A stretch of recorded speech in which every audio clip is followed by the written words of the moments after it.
I'm Matt Reynolds, and this is my podcast.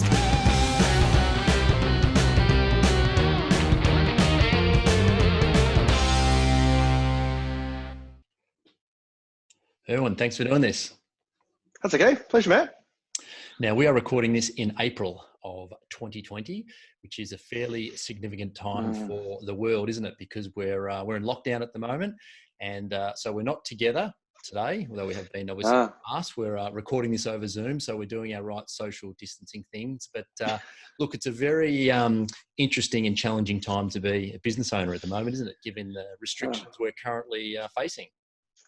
Cabin fever, I think, are the two words that come to mind. Firstly, just being stuck at home. I love my home, love my family, but there's just so much of just the same scene again and again and again. And I've also got the kids as well now, being homeschooled. So I've got downstairs, got one room with the kids learning, the missus in another room doing her work, and me trying to run a business upstairs as well. So 3 for 1 sort of thing. Yeah. So when was the first time that you thought this was going to be, and we won't spend too much time on it, we want to move on, but always interesting to hear when people first sort of thought, you know what, this is something that we probably have to give a bit of focus to. This is something that we probably have to consider. And this may indeed change the way that we work, at least for a little while. I think for me, it hit me more in Feb. I actually came back from Singapore end of last year. I went to Sydney in Jan. We had the bushfires, if you remember. That was a bit crazy. We thought, what could be worse? And this came. I think it was more Feb. Reason why I kind of, it was just getting a bit crazier in China, and you kind of go, well, if this goes offshore, what are the chances? But being optimistic now, I'm like, no, it shouldn't be too bad. But then you also realize, you watch how your clients react. I know the travel industry had been hit a lot harder and earlier with certain lockdowns, and so I guess it was just that preempting of it, just as I've observed my clients, really. So.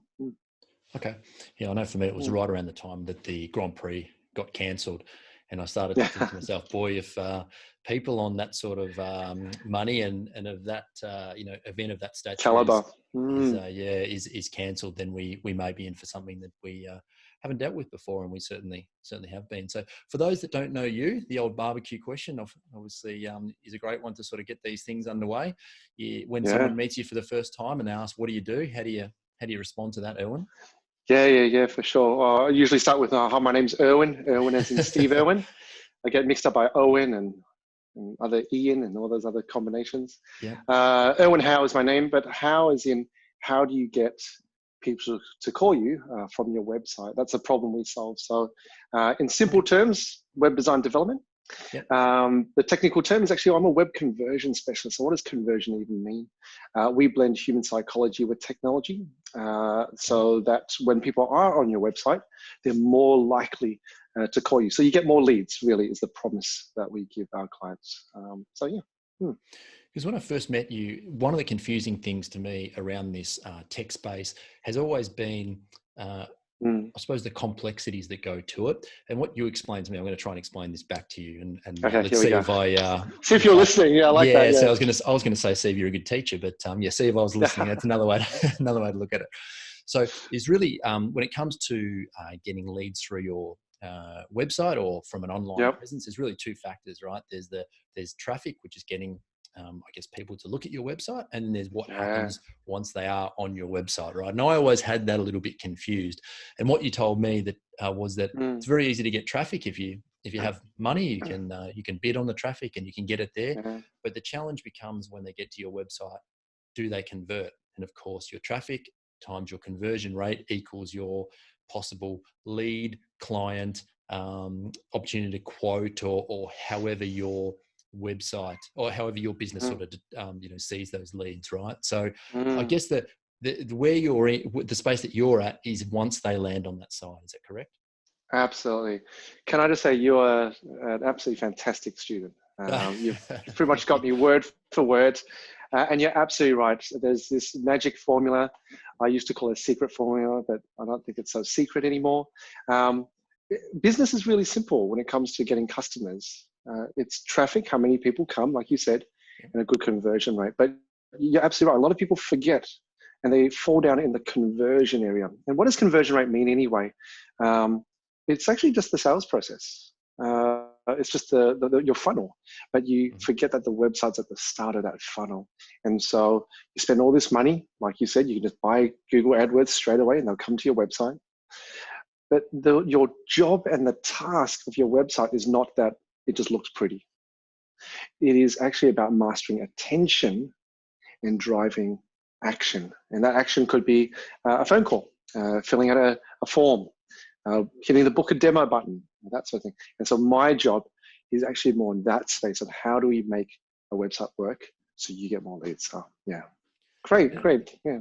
And what's sort of like the philosophy around that? Is there, how do you think about doing that? Because I guess another way of asking that question is what makes a good website, right? Because there's so many different ways to go about it. There's so many different designs out there. So what goes into a good website result? Yeah, for sure. A lot of, if I was to be technical, and the keywords you always hear in digital are like, UI, UX, analytics, all that kind of stuff. And what does that even mean? UI is the look and feel. UX is understanding your target audience and how they journey through the website, making it easy for them. Analytics is looking at data. They're all important. But the biggest key for us that makes us different is that we actually play the human psychology side of things. We actually play the user, for a better word. We're one of the rare ones where we can actually get a zero brief, for a better word, and still build something that would actually work. And so for us, we lean on human behavior and human behavior principles. And we've actually made our own framework that works. And that's what we apply. So yeah, that's pretty much it. And so every website we build, we actually get stronger in our learnings when we apply these human behavior techniques to our site. Because what you're doing with each build experience is that you're going back and then altering your process map for absolutely set of plans for building the site, right? We're kind of like a learning machine. You build one, you deliver it, but then I got some extra insight, and then we do again. And there's a bit of A/B testing in there as well, Matt. You kind of get to try that. Oh, that didn't work. So there's this particular tool that we have that we've built in websites, and we've had I think we're on Mark 4 or 5. We've just iterated so many times. We've even put it on our own website now. So if you check it out, you might see something a little different. And that's been working a treat. It actually really converted for one of our clients, and we thought, hey, if it works for them, we might as well practice what we preach. And we actually have just added to our site. So I look forward to sharing the results there too.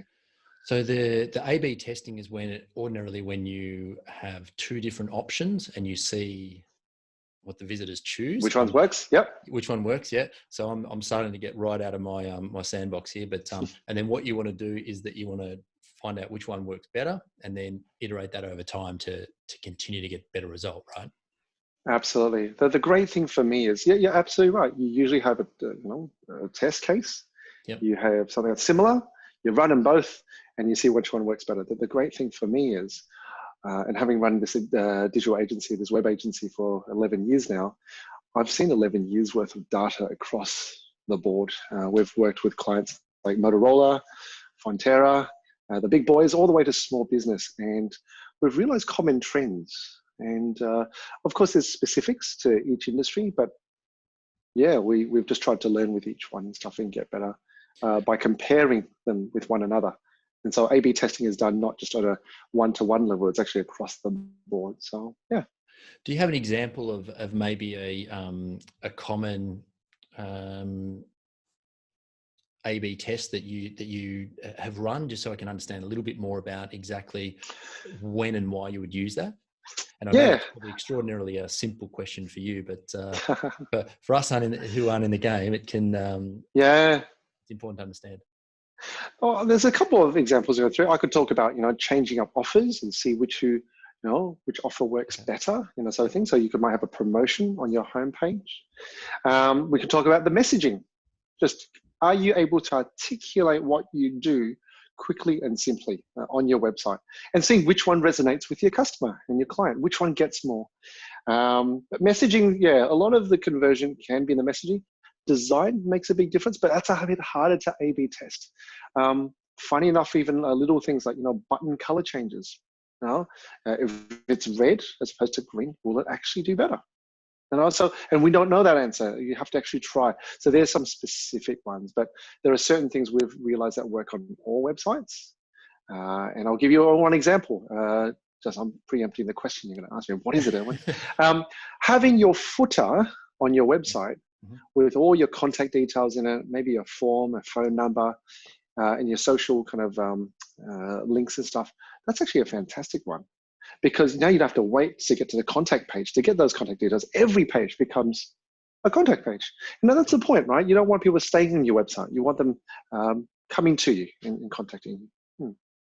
So you want them to move like in a certain direction through the website, right? And I know that when I first met you and we had a good chat about this, I brought up the ClickFunnels sort of like philosophy, where there's basically a whole web page and then there's only one button to click at, right? So you can't go anywhere but that one spot. Whereas what you explained to me, and if I remember this correctly, is that you're sort of a bit of a balance between that real funnel approach and a traditional website. Is that, have I got that?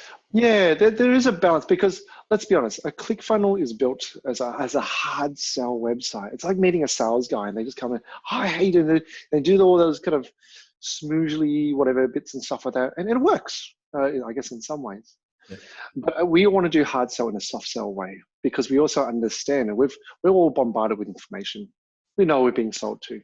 But the thing is, everyone wants to buy. We just don't want to be sold to. So it's knowing how to blend that balance between how do you look approachable and genuine while still asking for the sale. And so that's what our framework actually covers and allows us to balance. But so it's not just designer and just looking pretty, and it's not just hard sell, just about closing the deal. It's actually where the two come together. And there's actually a big middle part, which is just playing human psychology overall. So, yeah. And what can you tell me about human psychology when you first look at a website? What's the question that you ask yourself when you, I guess, audit a website from time to time to check in on what you could maybe a new client or something like that? Yeah. What's the questions that you ask yourself? Yeah. Well, actually, there's two things that usually cross my mind, and the two F's: feeling and facts. Okay. So does it feel right? I mean, it's that first engagement. It's like going on a first date, right? I'm sitting down, I'm talking to, and the moment they come, I haven't talked to them yet. I can see them from afar. They're doing their slow-mo swishy hair thing. I see them dressed in a particular way, and that captures my attention. So it all starts with feeling. I've not asked them, tell me about you. What's your name? No. Take it easy. Let's just take it in. So when I come to a website, and I'm drawn in naturally, does it actually get my attention? Is it clear? That sort of thing. And so it starts with the feelings. But let's be honest, like that date, if I sat down, we're going to come to the facts. My name's Irwin.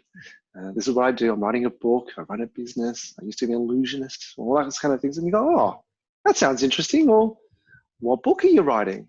Or what's your business? Tell me more about that.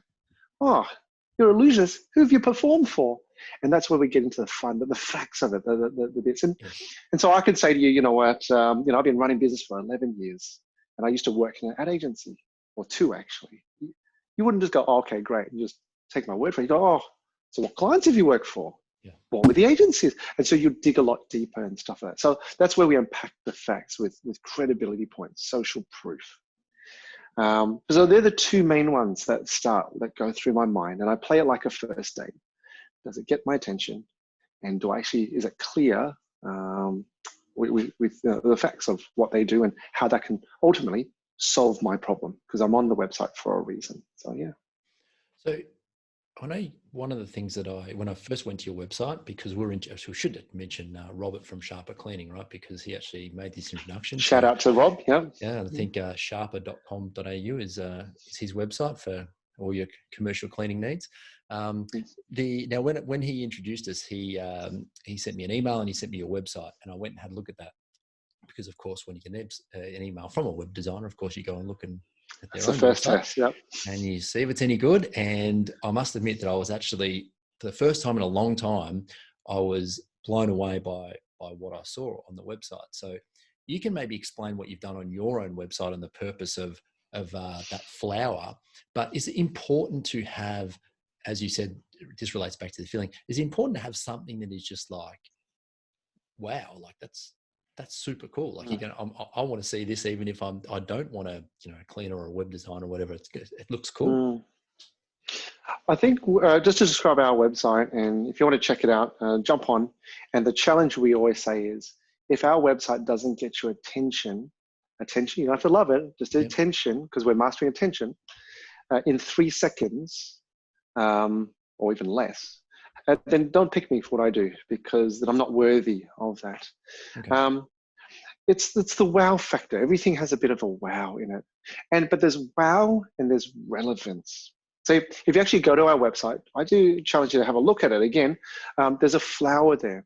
So a lot of people, I remember I sat down with my designer and she said to me, and when we're not a florist, nor do you even like the color pink. So why would you have a pink flower on your website?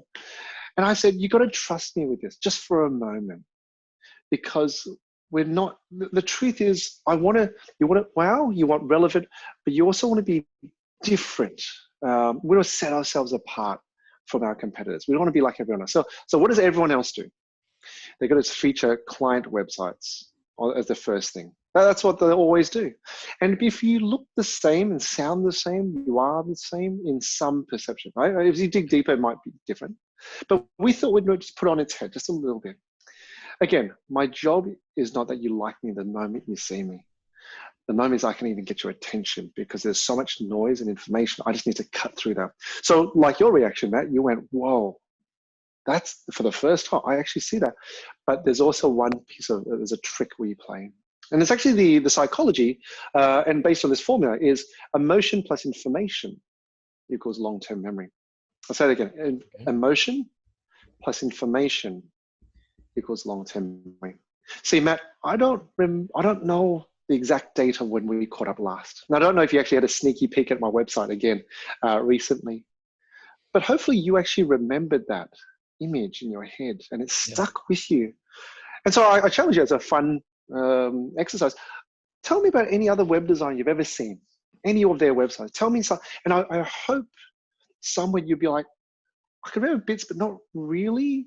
But your one still stands out above everyone else. And if that's the case, then I've won you, because anytime you think about web, you're going to think about me. And that's what we do for our clients. We're in a position front of mind. And I've also got your attention now. So hopefully if you're looking for a website and you're on the website, you're like, oh, mate, if he can do it for himself, then I think he can do it for me too. Because that's a funny thing. I've got to fulfill that promise. But a lot of people say, oh, we do it. I write the words I can do it, but I don't actually do it. Proof is in the pudding. I don't care what I say. Check it out for yourself, that sort of thing. So yeah.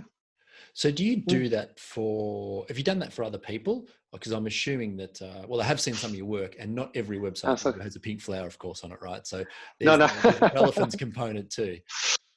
Absolutely. There is one client who actually said, I like your flower so much, I want the same. I want something very similar. And so we did. Okay, cool. But I'll come back to that another time.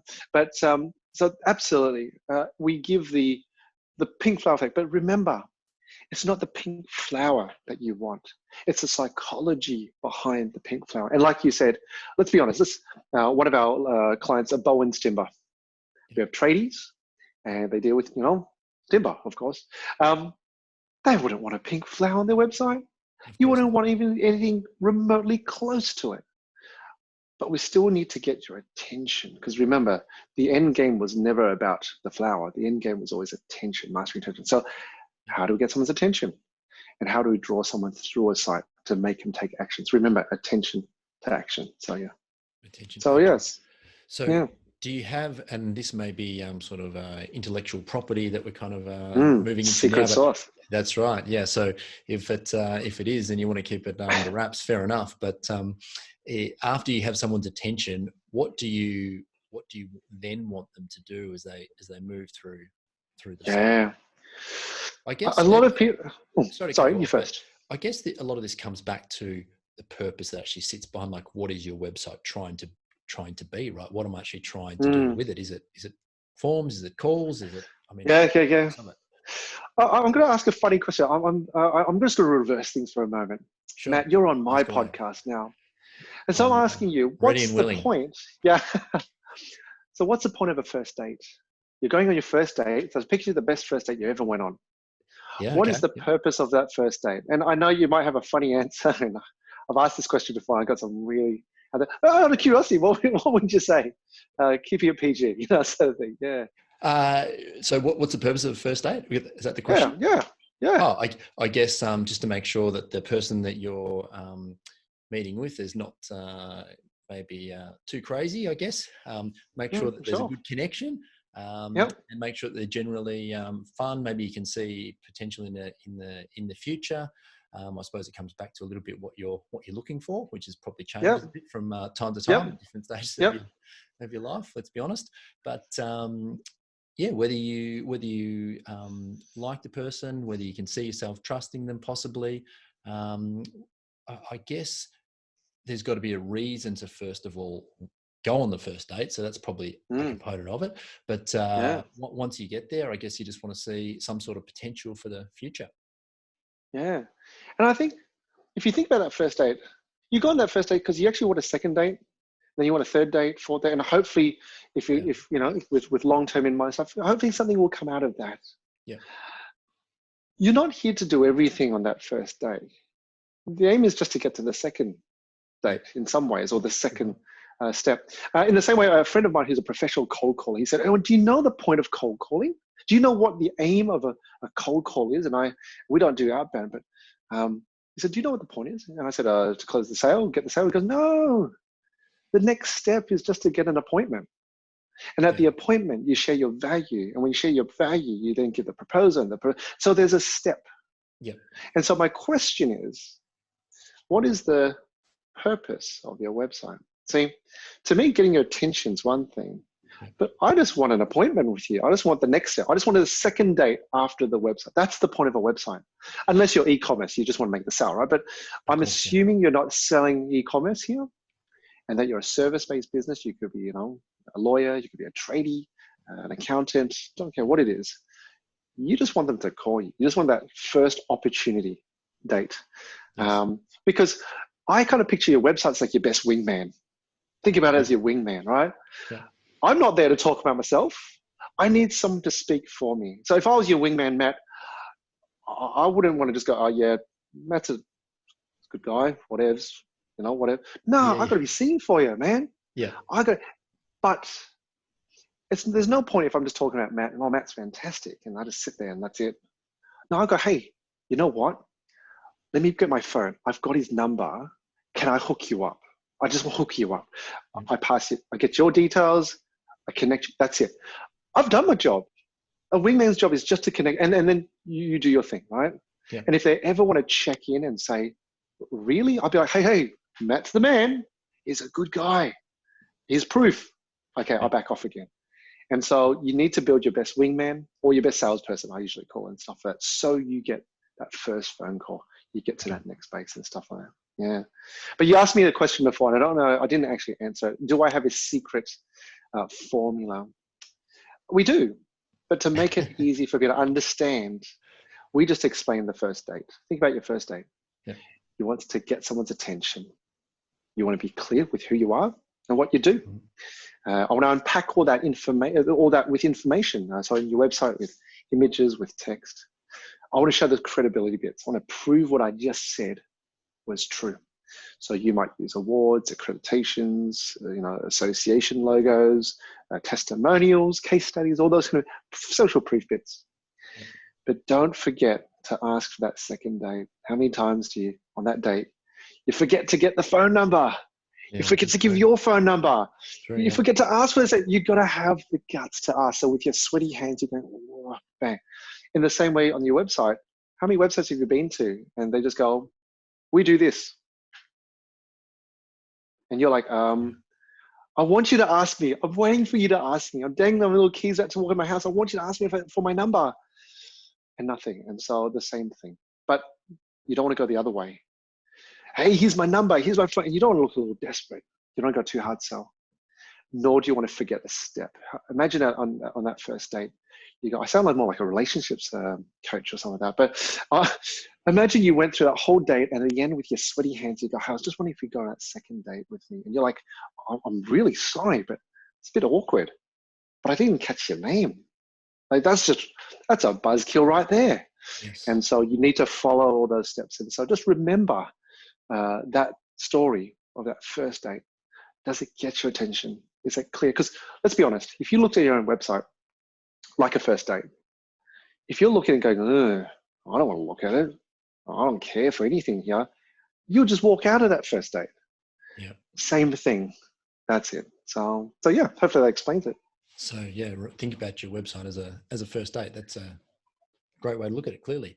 So one of the challenges that I suppose I've had in the past, and I've seen with other business owners as well, is should your website be simply a lead or a quote or an inquiry generating machine, or is it also to, in some ways, entertain your current clientele? So that might be in the case of putting out information on a blog, maybe a podcast, maybe doing video, something like that. And then does that change in any way that how that's got to be put together? Because you sort of got you're trying to capture leads, but then you sort of got a library on the other hand. So how does that fit together? Should you have two websites maybe even is a True. The two actually play hand in hand on multiple levels, but I'm just to explain the two E's. Sure. There's inquiries and there's education, two E's, right? Yeah. But you got to look at the sales psychology. And this is why I talk about human psychology. We can't look at the website for what it is, but the psychology. So there are two types of users. There are those who are ready to buy and those who are getting ready to buy.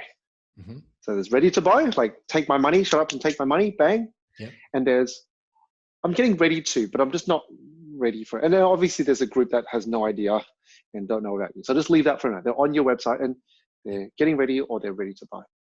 Your inquiry form and your phone number has to be ready for the ready to buy. Yes. Yep. And the other side, you mentioned a blog, could be a video, something entertaining or educational, usually more educational than entertaining. That's for the getting ready to buy. Why? Because you're showing them the value that you deliver. You're prepping them up. You're getting them ready. And indirectly, actually, funny enough, talking more digital marketing, SEO. SEO is about search engine optimization. Yes. SEO is just about ranking on Google. So if you want to rank on Google, Google loves words. Words are placed on a website. But the majority of words, if you're doing some content marketing, is in a blog. And so as much as it's educational, it's also helping you with your inquiries. And that's why it's essential in some ways to educate, but also to empower your or Google to promote your stuff to make you go higher as well with your rankings. So yeah, so they kind of play side by side and together. But it's not as simple anymore, is it, of just loading up your website with a blog a day or 2 blogs a day or 10 blogs a day. That's not the only thing that is going to get you to rank well, right? Because of course there's different types of traffic, which we touched on before. There's the paid, which we did mention, and there's also the organic, right? It would be someone that goes to Google, for example, and types in web design or plumber or whatever, and then your website comes up as an option. So it's not the only component that helps with your organic ranking. So what are some of the other things that you need to look out for and be on top of? And bear in mind that a lot of the audience of this podcast probably aren't getting deep into the the ins and outs of a website, but really need to know, I guess, because it's it's a specialist thing for guys like you to do, but have a good idea of the things to look for, so that they can ensure that these are being done and give themselves the best chance. Yeah, this is stepping a little bit more into what we call traffic territory, because again, I'm a conversion specialist, and like we said before, traffic times conversion equals customers. But there are some overlapping elements and stuff. The SEO answer, at a very, very top level, is really about getting, you need backlinks, links going back to your website to promote it. What does that really even mean? Let's break it down in really simple terms. It's like a popularity contest. So I ask you, Matt, am I a popular guy? And you'll be like, oh, I don't know. Depends. And so You you're might going be to about ask. an hour and a half after this goes up. Yeah. But you're going to ask, well, first we talked about our friend, Rob. Yes. So you might ask Rob and you go, hey, what do you think of Irwin? And he'll share his 2 cents. And hopefully he says something nice because we know each other quite well. Yeah. But you're like, that's a little biased because he knows you. Yep. So I'm going to ask my best mate. I don't know who your best mate is. I'm going to just call that best mate Bob. Rob and Bob, right? So you're asking Bob now. And Bob goes, Irwin? Steve Irwin? I don't know. I don't know who this Irwin is. And so you're going to go, oh, he doesn't seem that popular. So what does that all mean? Well, see, even Google, it's the same thing. Each website is like a person. It's a popularity contest. A website that is strong. So imagine you went to the President of the United States. Good old Trump himself, right? And you go, hey, do you know Irwin? He goes, mate, Irwin. Actually, I don't know if this is credible or not, but imagine he was, and he goes, hey, I know this guy. And not only is, you know what? I'd vouch for him. I've got his back. He is good. I think that vote alone would count for quite a bit because you know his position's quite high up there. And he has quite a bit of authority. Same thing. If you can get authoritative websites to point back to you, and what does pointing back mean is if you can get your URL, so my one's chromatix.com.au, if I can get that on that website and it points back to me, you're really telling Google, who's checking to see how popular, he goes, oh, Trump knows this guy. I might actually give that a big tick. But imagine it's not just Trump. I also know Beyonce. You know, I also know Will Smith, and I know these are popular people. I don't know why I picked those names and stuff, but they're all coming back to me. Yep. As Google, you'd be like, I think this guy's pretty good at what he does. And they keep mentioning something about websites. So I'm going to come back to this guy. It's as simple as that. And so that's what SEO people do. They try to get these backlinks for you. There's other things as well. Optimizing your website, making sure it's actually done in a proper way. So building a website structure actually affects traffic. So that's why we always say, be really careful when you're building your website for conversion, make sure you consider SEO as well and talk to SEO people as well. So are you talking about at the coding level now? In the construction? Yeah, I'm talking. So when you build your website, it's not just a pretty looking site. Pretty, which is web design, has to be matched with web development. That's the coding side. Yes. The design affects the code and the code affects the SEO, the rankings. And that's why we say, don't just grab anyone to make your website. The structure of your house affects the whole house built. You can't build the house and then go, oh, by the way, can you change my structure? Yeah. You're going to kill yourself. So a lot of people build websites with no SEO in mind. Guess what happens? Can you change my plumbing system now? Now we've got our site, and you're going, you've got to be kidding. I've got to start again. Yeah. And you go, I can't. I just spent that much money on my house. I'm like, I know, but I'm sorry. You forgot your plumbing. I can't do it now. So that's why it's important. Yeah. Website first with good SEO planning. And is that, I can only assume with this, and again, way out of my sandbox here, that you want as little code as possible to get the best result. Like you don't want to, because I know load speed is another thing that's quite critical in SEO, and I think maybe even becoming more so because we're searching for more things on our phone, which is we're more and more impatient every day. Yep. That we live. So is that a good assumption, or am I just proving why I don't run one of these companies myself? Your statement is not wrong, but it's not the only thing. So and you're absolutely right. So think about it. If I want to run fast, but I'm carrying all this weight with me, of course I'm going to run slowly. You know, so all you're saying to me is, if you drop all your weights, Irwin, you're going to sprint really fast compared to the guy carrying everything. So you're not wrong. Mm-hmm. But we've found methods where you can hold a lot. So imagine I'm holding a lot, and it's me, you having a race, but I'm holding like 100 kilos of stuff. Yes. Right? Who's going to be faster, you or me? Well, from face value, it looks like it's you. But I forgot to tell you, I'm actually inside a car. Now who's going to be faster? You on your legs, or me in the car with 100 kilos, right? I'm going to be faster. So what I'm trying to say is there's methods of getting around. So just to prove that point, If you actually look at our website is extremely heavy with it. And what is heavy? Well, let's break it down in simple terms. Yes, please. A lot of images, a lot of content. We've got videos playing the moment you open it. There's a lot of effects. They all add to the heaviness of the website. But my site runs faster. And you can even Google this actually, because there's a site called GT Metrics or Pingdom. They might not mean much to you, but it's a place where you can actually Google, not Google, open, it's a site you open, you put in a website link and you can test how fast it is. I did a test recently. Our website loads in 562 milliseconds. I'm not here to boast, I'm here just to demonstrate the technical balance and stuff, just to prove that point. So yeah, anyway, that's it. I actually did that test myself when after I met you, because it is, again, one of the critical things, right? And to get, well, it's an efficiency thing, right? Because you're trying to get the best result in the least amount of time, and the person that effectively does that the best is going to stand a great chance of being found. I would have thought so.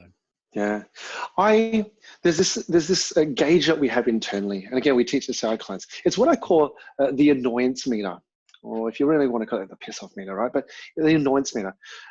When someone comes onto your website, your aim is, like I said, attention to action. But like that first date, your aim is to not annoy the other person, because if you really annoy them, they will get up and they'll walk out. Right? I don't know if you've ever done that. You just get up and walk out. One of the top 5, I won't go through all 5, but the top one is, by the way, is not having a contact, you're having your contact details clearly and prominently on your website. So I can't find your phone number, can't find your email.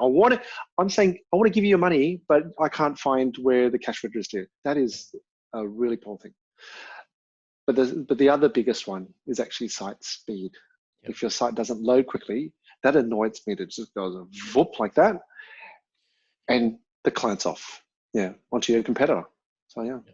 So obviously what's important. Now you told me a story when we met, and I thought we might kind of back over your journey, if that's okay, and yeah, absolutely. Yourself into the business that you now run, and so I guess to leave it open to you to take it whichever way that you like. Why you, and why websites, and how did you find your way to that place, coming from the advertising space, as you said before? Yeah, I guess I've always had a creative funny bone in my body and stuff like that. So, and I've always loved human psychology, how people think. It's just something, and I'm just wired that way. Yep. And I studied not web design, but I did a Bachelor of Information Systems, Computer Science, all that programming stuff.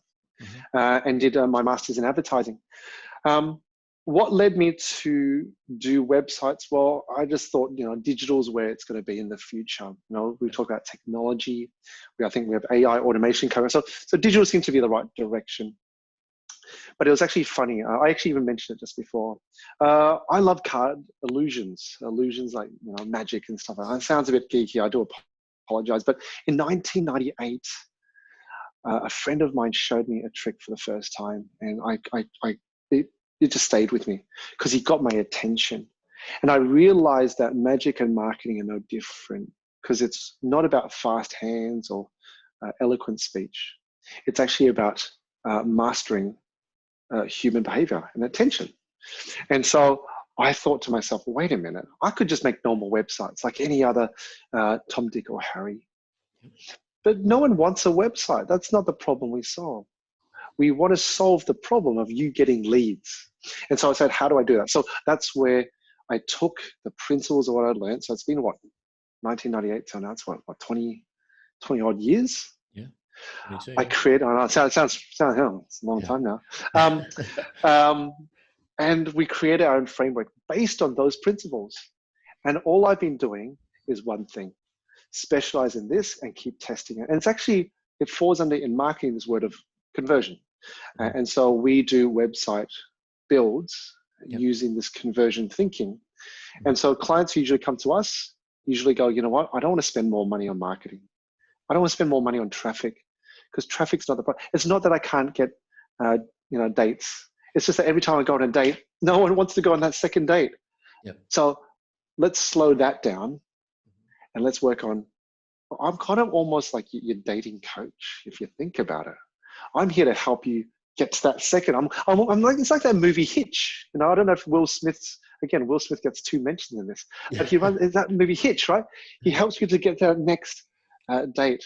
I'm almost like that for people, for websites. I'm like the Will Smith of websites, you know, so I guess. It's just playing that, and it's just human psychology of using those techniques that I learned in the past. I still do, but on websites and stuff. So that's pretty much it. Yeah. And you are an illusionist? Yeah. So I still have a deck of cards I usually pull out, and we do have one in the office. Not that I'm in the office anymore. Yeah. But there is, I guess the story I shared with you, Matt, was there's one trick that helped me to realize this, and that trick itself saved my business and actually helped me to get to where I am. So this one, unfortunately, I can't perform it online. I would have loved to and stuff like that. But there's this one trick.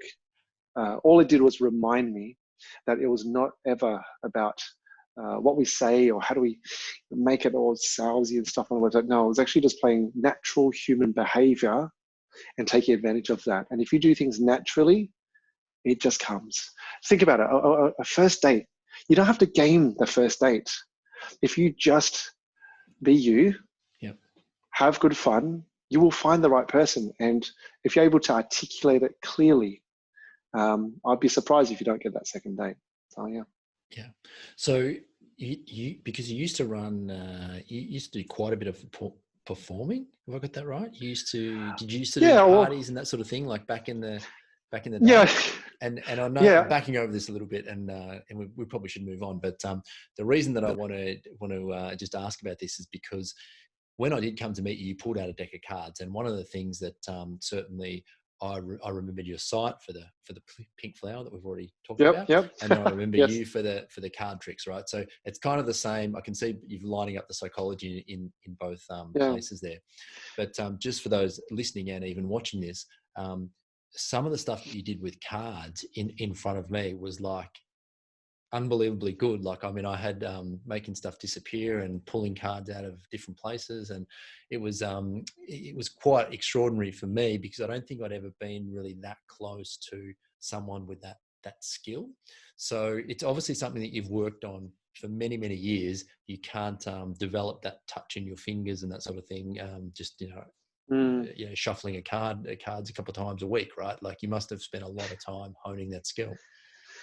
Well, I just realized it's 23 years, I think, if you count from including 1998 and stuff. If my math serves me correctly, and I married an accountant, so I'm clearly bad at numbers myself. But they say to master something takes about 10,000 hours. Which I think is about 10 years. I think about it. So I've got twice that for this, and I think I'm blessed because I'm able to apply my hobby to my career, and we've been able to work out a formula because it's the same formula. It's just different execution. One is done with cards, one is done with websites. No different. Yeah.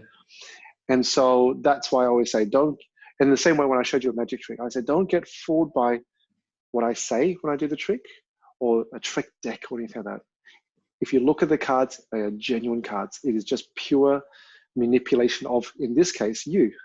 I was actually playing the human psychology of you. No offense, I love you, but I'm just messing with your mind. Yes. But if you think about the marketing side, marketing is just about understanding human psychology and persuasion and the science of persuasion. And so even little things like, and people, you see it all the time, you just don't realize it. Do you know why they have the lollies at Pancake Parlor that they give you with your bill? It's because it plays on the psychology of the science of reciprocity. And I know it just makes me sound smart saying that, but what does that even mean? It just means that if I give you something, you feel like you want to give me something. You feel like, not that you owe me anything, but it's just that science of reciprocity. You feel like you want to give back. And that's why they do that. Don't think they're just here because they think, they just want to sweeten the breath or make you feel, no, there's actually a little science in it.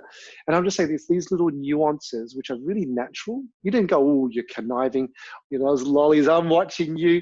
No, they were actually genuinely being nice, but there's a little something. And so websites have tricks like that. And in cards, it's for entertainment purposes. So, yeah. Yeah, and you're not a traveling illusionist at the moment, right? Yeah. Oh no. I've no. I I pull it out just for fun once in a while and stuff. I've actually done a trick for a while. I think about it now, but long gone are those days and stuff. We're just performing for family, friends, corporates, and walking around performing. Awesome. Now, one of the questions I'm sure you get all the time, and I guess it's a bit open-ended this, but in terms of cost, what is a decent solution cost for a website? Yes, yeah. So I'm going to give a breakdown because, like everyone who has a service, you can't be the best fit for everyone, right? Of And course, yeah. like a car, if you walk into a dealership and you're like, I like to buy a car. Well, firstly, you got to ask, what dealership did you walk into? If you walked into a Mazda, the pricing is very different to a Mercedes or a Maserati. So if you walk in Maserati one, 100 grand plus, and you're like, oh, whoops, and you don't want to switch it around and do the wrong thing. So I'm going to give you some advice actually on not what I sell, but where you should be and what to consider. And if you're not sure, I would actually ask, just reach out to me and I can point you in the right direction. Even if I can't help you, don't care. That's okay. Yep. So if you say to me, Irwin, I've got no budget and I just need something for the first, so my first website, I just need something. And the truth is, if you can do it yourself, jump on something like Wix or Squarespace, make your own website. You've got the time, got nothing else to do. We're in lockdown anyway. You want a new hobby? Try something out. A new website, yeah. Yeah, well, jump on a Wix or Squarespace. So I usually say if your budget is like under $1,000, like $500 or less and stuff, you're not going to get something done by a company properly. You might as well have a crack at it yourself. And honestly, my first website was like that. I just used something free and away you go. So even I admit I did that. Okay, so no harm, no foul there. We all started with a Mazda. I still drive Mazda too, by the way. But you say to me, Erwin, my budget's now like $1,000 to $5,000. What do I do? There are companies that I'm happy to recommend and stuff like that, but there are companies who do smaller sites, but you usually get more templates. You might go with a freelancer, someone who doesn't have big overheads. There are websites you can go to, like Theme Forest, and you can buy a theme. You can buy a pre-made site, and you can install it yourself. Yeah, you might need a bit of technical expertise and stuff like that, but my thing is, well, if you want to give it a crack, why not? But don't expect big things. You're just going to get a present. So if you're looking for a brand awareness, I'll be up there for the first time. I'd say you do that. Then you kind of get fair share of time on Theme Forest, sort of maybe 4 or 5 years ago. Even I had a Theme Forest website at one stage as well. We don't do buy templates and sell it to clients anymore, but happy to guide and give some advice on that. But again, there are companies who can help you as well with the smaller sites. Sorry, mate, go on. These websites, by the way, that I'm mentioning at the very beginning, we're not aiming for first page Google rankings, that kind of stuff. You gotta be honest, right? Your Mazda's not gonna race against a Merc or a Maserati and actually win, unless it's a top level Mazda. But just for sake of the demonstration, if you want great performance, you go this way. You gotta go north of that dollar. If not, as long as you want to get it from A to B, a Mazda is more than fine, and those simple websites are fine as well.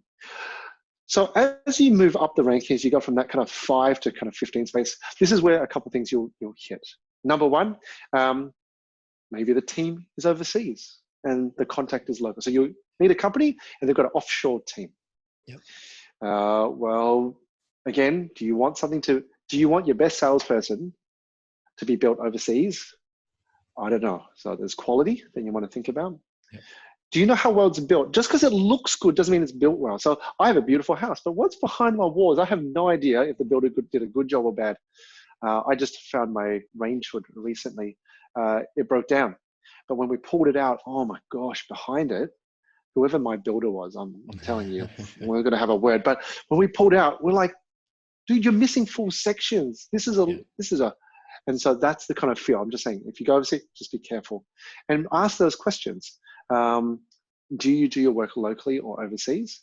And are you the one who's got to do it for me, or are you just a sales guy just telling me the right thing? So ask those questions. But templates, some people even buy those templates and then resell it to you for 10 times the price. Mm-hmm. Be careful. But you also get these generalists. And what I mean by generalists with that 5 to 15, they'll say they do SEO, AdWords, social media, hosting, photography, videography. I'll write the words on your website for you as well. I'll give you a strategy. I'll shine your shoes. I'll wash your car, and it's just they do everything. Yep. But that's the space that plays, and they're usually volume-based solutions and stuff like that. Nothing wrong with them. I used to be that person too. Yep. I used to be that generalist.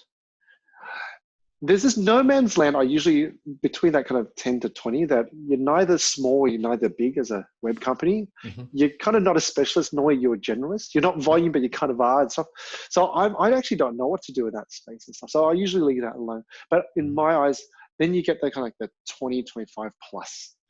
And these guys are usually specialists in what they do. They usually have a particular focus and an angle. So some agencies focus just on government and councils. Some just take an industry. They might go, we'll just take the law industry. Mm-hmm. For us, we took the conversion angle, and we only play human psychology in the websites we make. So the truth is, if you ask me, hey, can you make me a website? It's usually on the upper end. And again, if you're looking for a small site, of course, the price goes down. But our heart is just to point people in the right direction for the right stage of their life. My first car was a bit of a bang-up car. Again, I just need to get from A to B and just test something. That could be the website that you need, and happy to point you in the right direction. And if you're not, go for the next one. But we know that there's many tiers of web, and the truth is sometimes A is the best one for you, B, C, D, and E, so forth. That's it. And if you really think about it, particularly with the, Google rankings we've talked about a couple of times already, there's only what, 10 places on the first page, is that right? So if you go into a huge industry, you're kidding yourself to think that unless you're going to spend, in a lot of cases, 6 figures plus, right, to be on that first page, then it's just not possible, right? Like your Mazda, you can't take that down to the recently cancelled Grand Prix here in Melbourne and expect to be in the race. Like you're just not going to be anywhere close to it.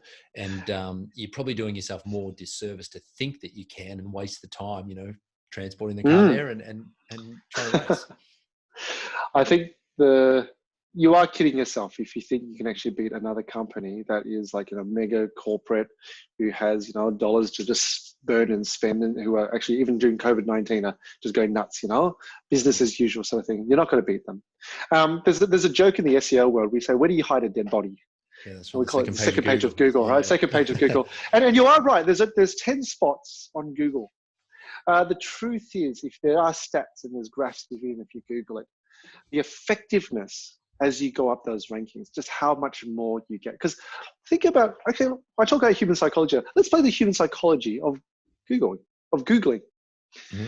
I'm going to type in web design Melbourne or something, whatever it is, because we're down in Melbourne. So web design Melbourne. How many of those companies would you call?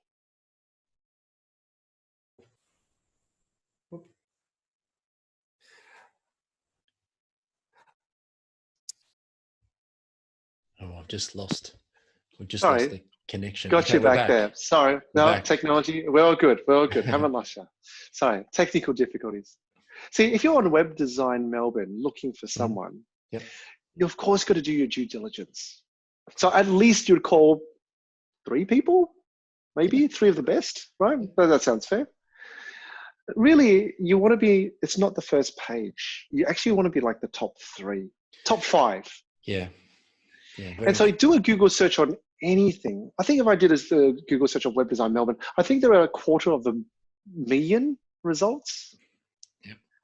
And I'm saying, I don't want to be on second page further. I didn't want to be on first. I want to be top 3. And so I'm going, are you kidding me? Do you know how much time? And sure, like a marathon, and picture SEO like a marathon run. I'm running, you're running. Matt, you and I. Mm-hmm. I decide to just take a break because I'm a bit tired. I'm not as good as the picture in the back there and stuff like that. I've decided to take a break. You know what? If I start running again, do you think I'm just right next to you again? No. You've now sprinted way ahead of me. So know that SEO, you have to just keep going. You have to keep going. You cannot stop. Because the moment you stop, someone's going to take over. And the moment they take over you, I don't know if you've tried to run, trying to beat someone, but when they're ahead of you, mate, I'm really on the back foot. Yeah. But there is hope. there are other techniques of getting to the front very quickly. And so using this analogy, for me to beat you on this run, I just need my missus to come with the car. I jump in, she zooms me ahead, drops me off there. But the truth is, and what's that analogy in digital marketing terms? It's like AdWords. You can buy your way to the front. Yeah. Yes, it's expensive, but you get there instantly. Yeah. And so, sure, you might be freaking out going, oh, mate, this is an SEO thing. I don't know if I can actually go for these words. There are some opportunities. Don't get me wrong. I'm not saying every word is dead. Don't ever do it. There are low-hanging fruit bits and stuff. Yeah. But what I'm trying to say is there are other techniques of getting traffic to your converting website. So, yeah. Okay. An example would be just one. One example of getting traffic outside of that top spot. Is that what you do? AdWords. Yeah, well, AdWords, that technique in marketing would get you to the front. So, say for example, so for all the people listening, that's okay. Well, for all the people listening, going, mate, I need a website. I can't wait 6 months to a year to get a chance to get a lead on the first page of Google. I'm too small. What can I do? Well, you might want to try something like AdWords. You want to pay Google to get you to the front. Yes, it might cost money, but yeah. You might try Facebook marketing. I mean, the cost per click for social is actually quite low at the moment and stuff like that. You might want to try LinkedIn or that. You might want to try a directory website. You know, you got your higher pages out there. You got all the Bark. You got all those kind of different. You might want to feature yourself there on those directories. That could be another. There's so many different techniques, and that's why we try to give that advice to people. So just point them in the right direction for traffic, but we focus on the conversion side. That's it. Perfect. And also, just another little thing on the overwhelming place that Google can be when you do start to try to rank for different things is that a lot of service businesses, when you break it down, you're actually in a very small pocket, right? So web designer in Melbourne, you've got a lot of competition, whereas maybe a plumber in Brighton or a plumber in Canterbury or a plumber in wherever, you're only competing against the other plumbers in that suburb, and sure, you might work outside of that, but ideally, if you're chasing that clientele in that area, the competition is not actually that big for a lot of service businesses. So I suppose don't be discouraged by some of the big figures that can be spent on websites, because you don't have to do it depending on what type of your business you're in, and depending what you're trying to achieve, right? And you've got to get the designer and web team to that's right for you, I guess. Yeah, I think my word of advice is think about marketing carefully. Don't get fooled by some sales guy going, oh, you just do marketing. That doesn't mean. So I'm going to break it down really simply. For every $1 I spend for this much, will I make this much? That's all I need to know. If I spend this, because you've got to be in it to win it. You've got to spend something. You can't, because in the same way, Matt, I will give you $1,000 in cash right now. I'll transfer it on my phone right now after this call. If you give me 5,000. Yeah. Right. So that's all we're doing. That's what marketing is. My problem with marketing is digital marketers sometimes make it confusing, not because they're trying to trick you, but because there's no structure or framework. And so I'm going to give you a framework that makes it really simple. And again, this is more for traffic than conversion. The reason why we help people with traffic thoughts, and again, I'm not trying to go deep into it because SEO, talk to SEO specialists, AdWords, talk to AdWords specialists. I just want to give you a framework, just at least you can make some decisions, because I want to make sure people are on your website, and that's where my magic happens and stuff, literally. So to me, on the marketing side, on the traffic side, there's only 3 methods. There's only 3. Okay. Inbound, outbound, and referral partners. Yep. So inbound, outbound, referral. So let's unpack that. Inbound is people trying to find you because they have a problem. So I'm not going to Google web design Melbourne if I don't need a web designer in Melbourne, right? True. And so there was those who are ready to buy. Remember we talked about it before? Ready to buy. That's right. Inquiry, right? Yeah. Or I'm getting ready to buy. And so they'll come to your website and they want to read something or check out something and so forth. Again, we can talk about EDMs, and which is like newsletters, electronic newsletters and all that kind of stuff. That's a whole other thing. Yeah. But inbound is people coming to you. They're looking for you. So AdWords would be part of that. Yeah. The second type is outbound marketing. It's one to many. I'm just trying to scattergun and I'm trying to get someone. That's where cold calling comes in. That's where going to networking events and I'm going out to seek people and stuff like that. Right? Unfortunately, we can't do networking offline, but we can do it online, I guess, in some way. So going out to find people. Mm-hmm. Then referral partners. There's teaming up with people who are in the same space as you that don't clash with you, but are complementary. So like electrician might go, hey, plumber, we should be buddy-buddy because we're not going to eat each other. We're not going to take each other and cannibalize each other. But usually someone who goes, hey, this could be wrong. I do apologize, but maybe electrician goes, hey, someone asks me, do you know a plumber? Yeah, of course. Great. What happens? Let's partner together and let's refer to one another and stuff like that. And so if you think about it that way, are you trying to target people who are ready to buy? And if you are, you got to spend some good money doing that. And that's usually the Google rankings, AdWords and stuff like that. Is your message just a brand awareness? Are you just telling people about your name and stuff? If so, by the way, I'm only talking about digital. So outside of digital, there's offline things, get a car wrap. Yeah. If you're a tradie, definitely get a car wrap on the outside. I'd be so surprised if and make it stand out. I think there's one company and they did something to do with reptiles and they literally had a big python wrap around. It looked like a python was wrapped around the van. Mate, did that get my attention? Yeah. Same psychology. It's just done in the real world, not on a website. Yeah. Same principles. So outbound stuff. Are you looking to hit up all these different people? Are you looking to just get people? And again, it's a numbers game, outbound. So that's why when you make those calls, there's a lot of them. But what are you going to do to get someone's attention and cut through? Because remember, you want that first appointment. And the last one is, do you know any referral partners that maybe you can team up with? And they can be your sales team. You help each other. Yeah. That's pretty much it. You just have to have a good think. Please don't do digital marketing in a way where it's like, oh, well, Matt's doing it, so I better do it. What if Matt's on the wrong path? Yeah. If he's about to fall off, a cliff, I don't want to fall off a cliff just because he fell off a cliff. It doesn't make sense. So think through it. And that's why I say traffic times. Maybe, and this is my favorite one, sometimes traffic is never even the issue. You're actually getting all the people. But no one's calling you, or even worse, forget the website. You say you've passed the website, they're onto you. You're losing them because you're not picking up the phone quick enough. Yep. Or you're not closing the deal well enough, or your pricing's wrong. My favorite one at the moment, biggest mistake, and if you're listening, what's the Honda? Can't remember which Honda dealership it is. I had your phone number to whoever has. I wonder what they're called. Can't remember. There's a Honda dealership, and I've actually got your number now because you decide to give out that phone number, and I've got your service number.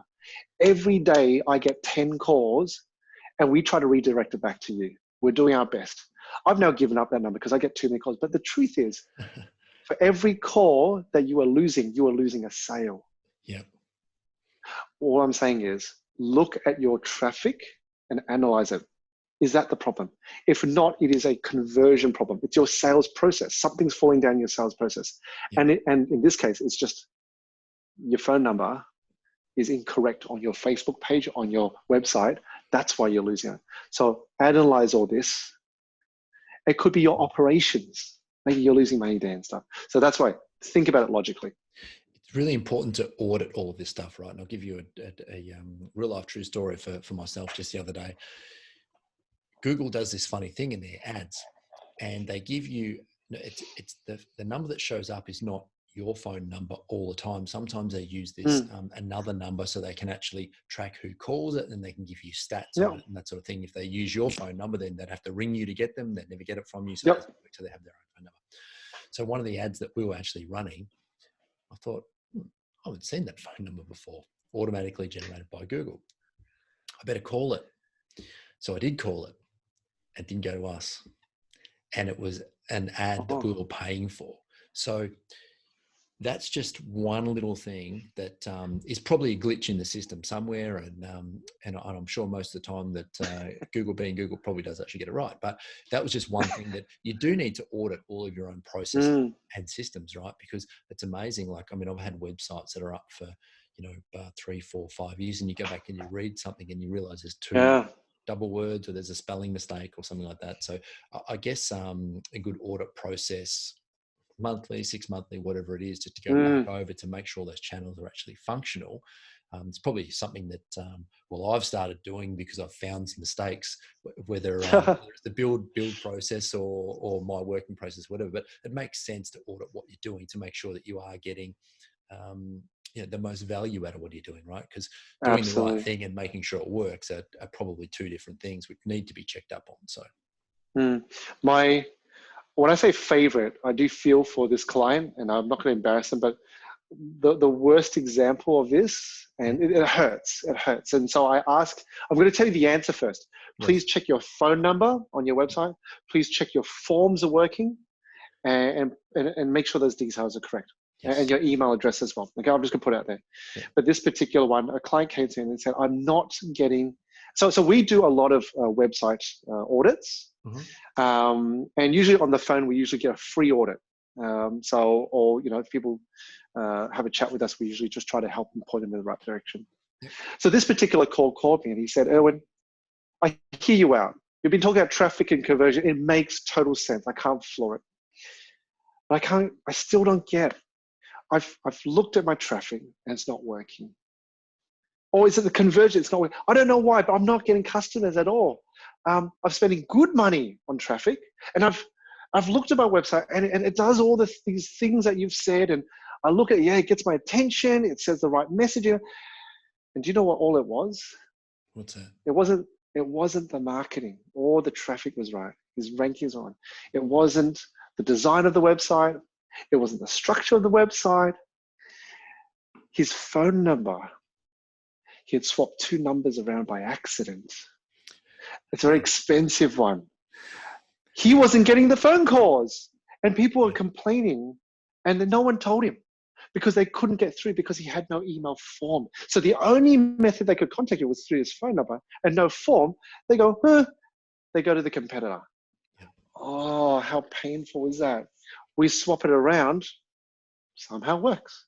And so sometimes just having someone to look at it and stuff. So conversion is more important. It's not about the design, not about how she said, it's the attention to detail, the little things in conversion. So yeah. Yeah, absolutely. We, another one of the companies of ours, I'm not sure if I told you this story or not, but we had a client, potential client ring and say, oh, are you affiliated with X down the road? And we said, well, no, we're not. Why would you assume or think that? And they said, oh, because your websites are exactly the same. I said, okay, well, what do you mean by that? Oh, well, go and look. They're exactly the same. So the establishment company down the road had just gone and copied and pasted off our website, just put it in their own. Oh man. Word for word. So you do have to also be aware of what goes on. And you would have seen a lot of this stuff, right? Wrong phone numbers, things like this happen all the time. But because it's not in front of you, because it's not, for me being a hands-on, very sort of practical person, if it's buried inside my computer or in a bit of technology or whatever, I don't go looking for it. It's not my natural instinct to check these things. So if you are in sort of like that physical space, playing in digital, which you need to obviously these days, then you've got to make sure that you have these checking things in place. So couple of good hard lessons there, and absolutely. Yeah. Can I leave you? Can I leave you one tip? And this has actually saved us 1,000,000 times. On your website browser, and what that means is when you open up Google, your computer ready to surf the net, set the home page not as Google. Set the home page as your website. Because the truth is, it's like someone, I used to work for Telstra, and I used to say, oh, what's your phone number? And they go, oh, I don't know. I don't call myself, right? In the same way, you don't really check. I don't go to my website every day to check it. Do you? I don't know about you, but I've got better things to do. But what if your website's been hacked? What if it's gone down? What if it's been defamed, or what if something's broken? You have no idea. And if you're never checking it, you're in trouble. So we've asked our staff to put that website, our website, as their homepage. Yes. I do it as well. And how many times when it's gone down? Oh, my hosting's maybe gone down. Maybe I've been hacked. Maybe something's gone wrong. Whatever the solution is, doesn't matter. At least I can call my web guy. Yeah. The worst thing you have is for 2 weeks, your best salesperson has been sick and you don't even know it. Yeah. You have to treat your website as your best salesperson, your best wingman, like we said before. So, yeah. Yeah, SSL certificates forget to renew, and then websites go down and all that sort of stuff. Yeah, it's very good advice. I'd also had I could go on for days, but I had an international client. She's quite famous, actually. Her website was down. The reason why, she didn't pay her hosting bill. Yeah. Simple as that. $20. Yeah. Forgot to put her credit card details there just to renew. And her clients are huge. We're talking like she has, HP, Facebook, MasterCard, and as clients for $20. But if she had it as a background, she would have actually caught it and actually done something about it, sort of thing. So sure. Anyway. Check your site. Good message there. All right. And we're going to try and wrap this up, because we can go on telling war stories probably all night, but we've both got things to move on and do. So for yourself, I always ask, what do you see in the future for yourself in business? Is the plan to continue to grow? What's the rough strategy? Do you think about planning? Yeah. Where do you sit? Maybe absolutely. Yeah. You heard it here first as well. I'm about to let out some big news. This is an exclusive. Exclusive. Stop the press. Sort of thing. And if I don't do it, it's going to be quite embarrassing. But we're actually using COVID. We talk about COVID-19 as an opportunity to adapt and to innovate businesses and stuff. And I think it's still a very prominent and very true message. And one thing, funny enough, is we've decided to not do something different. What we do is still doing really well. I've decided to add something to what we do. I've told you we master conversion. Mm-hmm. And so for me, I wanted to build a product. So imagine this, and this is what I imagine, and this is what I've been testing for the last 8 years, mm-hmm. and planning for the last 2, and now I'm building a prototype for this. Imagine the promise that I could actually just simply add something to your existing website. So say you went with a $1,000 website, $5,000 website, 15, 10, 20, whatever it was, and you're saying, I'm not changing it, Irwin, and I want to increase my conversions. And I go, you know what? Just take this thing and install on your website. If you install it, it will help you with your conversion rate. I'm not saying I'm not saying, it's going to rain money. I'm just going to say, of all the marketing coming to your existing website, you will just get more inquiries. That's the promise. I've now worked out what that thing is, and actually I'm building it. I'm also testing on a few clients already. One client, I can't even say their name. I can't even tell you the results because it's actually but we got more than 50% increase in conversions just because of this one thing. And the truth is, I don't want to build something that costs $1 million either, right? Yeah. And so we're building into hopefully a SaaS business. And what does SaaS mean? It's pretty much pay as you go every month. Pay what? I haven't worked out the pricing model. Couple of bucks or whatever. 2 digits, hopefully, or low 3 digits per month. Mm-hmm. But then you get to jack it up. And if you're making money this much and you're just paying this much per month, I think that's worth it. Return on investment we talked about. Yeah. And that's our hope. So we're doing what we're doing with conversion websites. We're still giving people audits and pointing people in the right direction, but also now working on this tool. So why? There's a bit of automation in there. There's and automation, you asked me that future question. I think automation and reducing operational costs is where things are going to go, especially with COVID-19. I don't think people want to spend a lot of money on stuff if they can't see a return. So rather than promising people marketing, which is more traffic, I'd rather go, you know what, I think I can save you money. Spend the same amount, no more on marketing.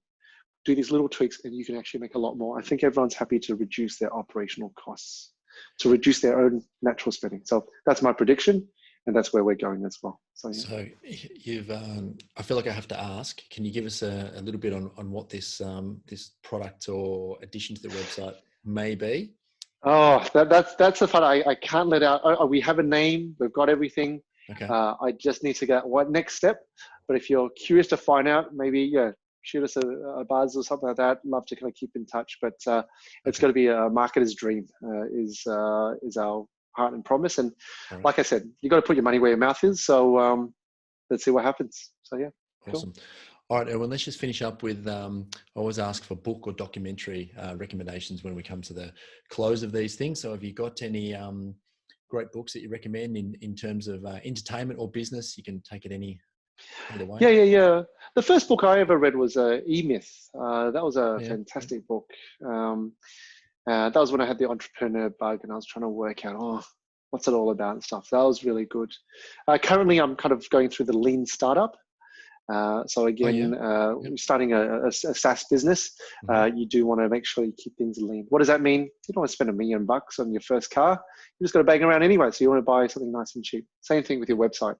Don't spend big if you want to keep it small, and start small. So they're the kind of ones that I'm kind of just pressing into right now. And I guess a family book that we read in 2017. Can't think about now. Time's passed. But Barefoot Investor is always a good one, just for families and stuff like that. It's a nice one to have in the back your back pocket as a bit of a get you and your missus having good chats and stuff about your finances and where you're at. So yeah, that's pretty much what's on my mind at the moment. So yeah.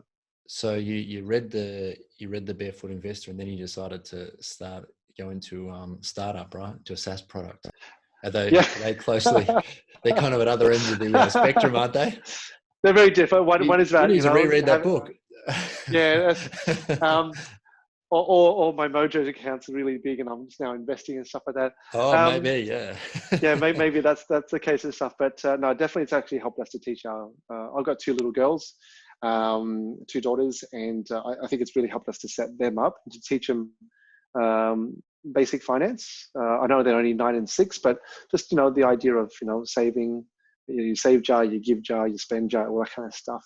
Yeah. I think it's been really a good teaching point and a good reminder for us as well to save money, to spend money, because we got to keep this economy going.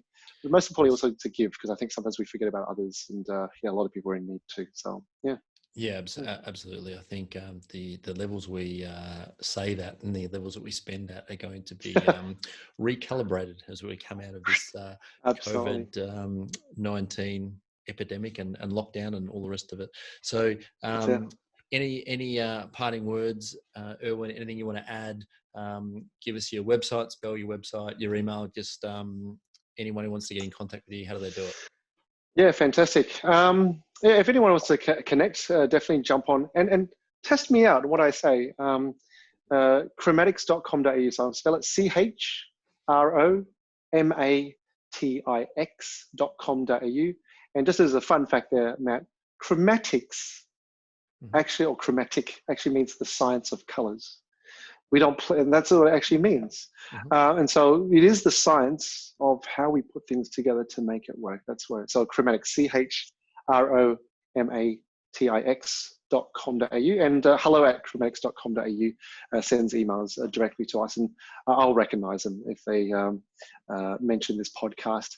And again, to anyone who is listening, who just wants to just go, I'm actually looking to do web stuff.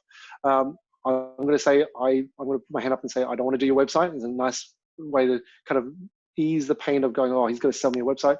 I'd rather just point you in the right direction. And if I can help you with that, great. And if I can't, that's cool as well. As long as I can give some advice, there's a lack of good information out there. So yeah, hopefully I can help out. Awesome. Well, I'm going to let you get back to your evening. Thank you so much, Irwin, for pleasure. Carving out a little bit of your evening and doing this. And I think we've actually run maybe a little bit over our allocated time, so I apologize for that. But that's okay. Look forward to catching up with you soon.